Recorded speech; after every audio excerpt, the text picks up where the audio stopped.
Instawise. Big ideas.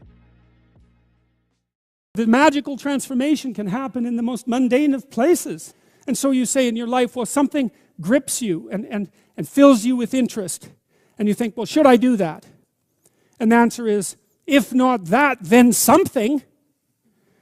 What if it's a mistake? It's a mistake. Rest assured. What do you know? You're going to stumble around, right? And what's going to happen is this. You're going to not stay in stasis. You're not going to wander around in circles. And I see people like that. They said, well, I never knew what to do, and now I'm 40. It's like, that's not so good. That's not so good.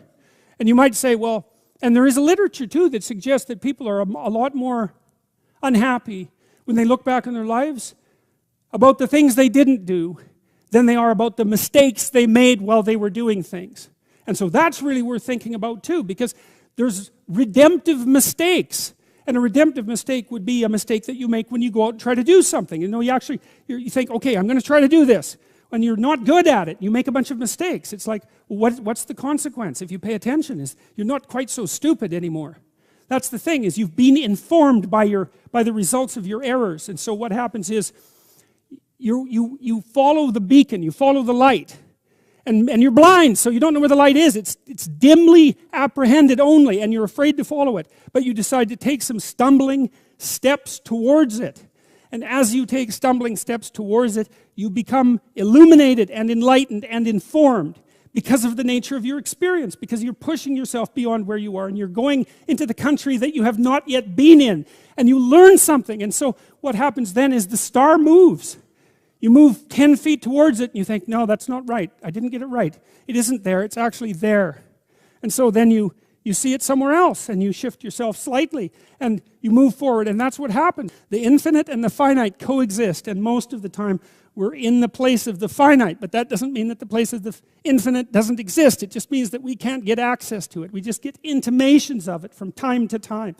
You know, when things are going perfectly well for you, on those rare occasions where everything comes together, for the brief moment you inhabit that divine place, and you have some sense of what your life could be like if you organized it from the smallest element to the largest element.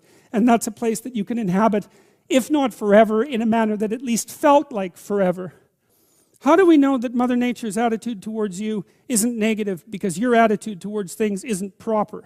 If you aim properly, then nature aligns itself behind you.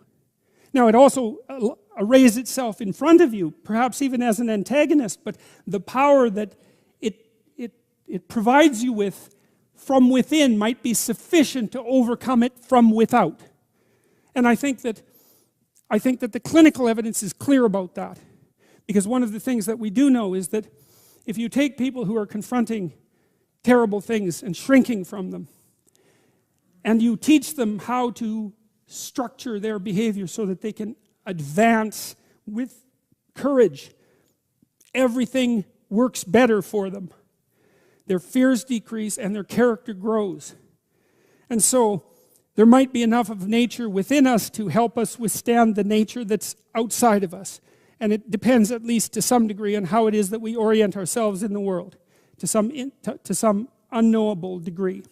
Autonomous individuals have their own will, and if you're a tyrant, it's the last thing that you're going to want. And if you're the tyrant who's jealous of his son, it's even more so the last thing you're ever going to want. And so to aim high and to want the development of the autonomous individual are the same thing. And I would say that's the core story in some sense of Western culture, is that to aim high and to develop the autonomous individual are the same thing.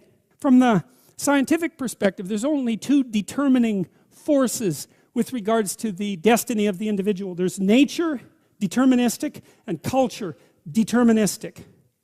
And then scholars wrangle about which of those is the greater force. But in mythological stories, there's always a third element. And that third element is something like autonomous consciousness. And there's no place for autonomous consciousness in the deterministic story of nature and culture. But we all act as if autonomous consciousness is the primary reality. And the biblical stories are predicated on the idea that autonomous consciousness is what gives rise to the world. And I don't think that we're in a position to presume that that is necessarily in error. And so what that means is to aim high and to develop the autonomous individual is is simultaneously the decision to formulate an allegiance with the conscious power that brings being into existence. Your aim should be at something that fills you with awe. Because why do something else? Well, perhaps because it's easy, and perhaps because it's malevolent, and all of those things. But those are no answer to the problems that beset you. They just make things worse, and that's clear.